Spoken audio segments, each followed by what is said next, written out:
Berarti mulai sekarang sakit ingat Allah. Kenapa logikanya? Yuk saya ajak berpikir logika.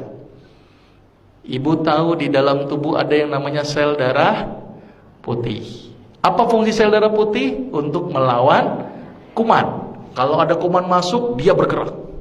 Kumannya banyak, dia membelah diri. Setelah mati itu kumannya, karena jumlah yang banyak dari sel darah putihnya bunuh diri sendiri. Karena kalau nggak bunuh diri, kebanyakan sel darah putihnya. Pertanyaannya, siapa yang nyuruh sel darah putih?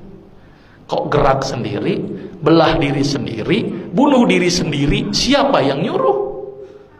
Nah, ini yang tanda tanya. Dunia kedokteran nggak bisa menjawab. Ternyata dunia kedokteran menjawab, oh karena adanya kemoatraktan, sehingga mendekat dia kayak mencium aroma. Tapi kan dia bisa gerak, siapa yang gerakin?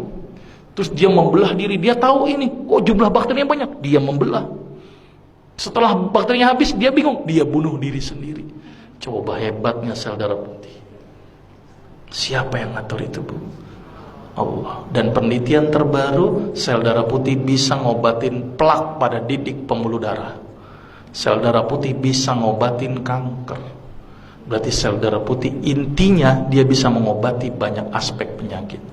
Bahkan pengobatan kanker terbaru itu dengan menggunakan imunoterapi. Apa itu imunoterapi? Sel darah putih yang khusus untuk makanin kanker diternak di luar, dimasukin lagi. Dan harganya mahal sampai ratusan juta. Islam mengajarkan supaya imunnya aktif dengan apa, Ibu? Sholat tahajud, berbekam, minum habatus saudah dan madu. Nah, ini yang ngajarin siapa semuanya, Ibu? Rasul. Ini Ibu umat Nabi Muhammad atau bukan? Oke, berarti mulai sekarang rutinkan berbekam sebulan sekali. Rutinkan madu, ganti madu dengan gula, ganti dengan madu. Sirup ganti dengan madu. Karena kita umat Islam konsumsinya harus madu. Tapi umat Islam selalu dibikin stigma, hati-hati madu palsu. Tapi yang namanya sirup palsu nggak pernah hati-hati. Sirup jelas-jelas palsu diminum. Coba madu yang belum tentu palsu apa enggak mau diminum. Ini kan aneh umat Islam. Ternyata stigma itu yang bikin kita jauh dari madu. Padahal sepalsu-palsu madu lebih bagus daripada gula pasir dan sirup.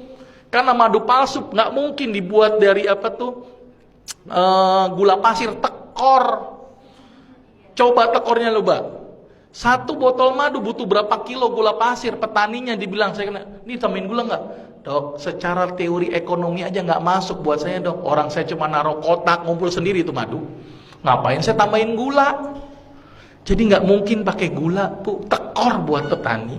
Paling mungkin namanya pakai CMC, karboksimetil selulose. Dan itu aman daripada gula pasir dan sirup. Jadi sepalsu-palsu madu lebih bagus daripada gula pasir dan sirup. Saking pengen yakinin masyarakat, sampai ada orang jual madu sampai bawa ember-ember sama sarang-sarangnya. Saking nggak percaya itu. Sudah jelas, Ibu? Mulai sekarang ikuti apa yang Rasul lakukan. Sepakat ya? Sekarang mulai berubah. Kalau sakit ingatnya Allah dulu. Mungkin sebagai introspeksi, saya punya salah apa? Mungkin introspeksi, mungkin saya gara-gara ini. Coba makan saya yang salah. Introspeksi dulu. Terus kemudian perbaiki ibadah. Dekatkan diri kepada Allah. Bukan sama dokter. Dokter tuh gak nyembuhin, Bu. Cuman media. Obat yang diberikan itu hanya membantu. Tapi yang menyembuhkan adalah konseptualnya adalah tubuh kita sendiri melalui Allah, Bu. Maka itu kalau sakit ingat Allah, ya. Ini paradigma sakit gimana, Ibu? Sakit seorang muslim, bahkan duri yang ngenain sekalipun, Allah akan ngapus dosa-dosa kita. Jadi kalau sakit harusnya bersyukur karena dosanya dihapuskan. Sepakat, Ibu? Berarti kalau Ibu sekarang menerima sakit harusnya bersyukur. Berarti kalau ditambahkan nikmatnya dengan menambahkan sakit gimana, Ibu? Jadi harusnya senang, Bu, nggak apa-apa. Makin berat nggak apa-apa. Ya, karena ingat hidup kita di dunia hanya sementara, ada satu kehidupan yang tidak ada ujungnya yaitu akhirat, maka itu di dunia dijadikan satu kegiatan untuk ngumpulin amal. Jangan banyak berkeluh kesah, apalagi berobat kepada dukun. Aduh, hati-hati. Sekarang ustadz menjadi label untuk sebuah dukun, maka itu hati-hati. Nggak mungkin tulis praktek dukun, udah nggak laku. Ustadz, hati-hati ditangkapnya ustadz apa itu.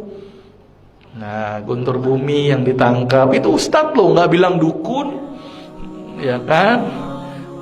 Terus apa lagi? Ada yang mindahin ke kambing itu. Nah, itu juga ustadz, nggak dukun. Nah, hati-hati ya, sepakat ya.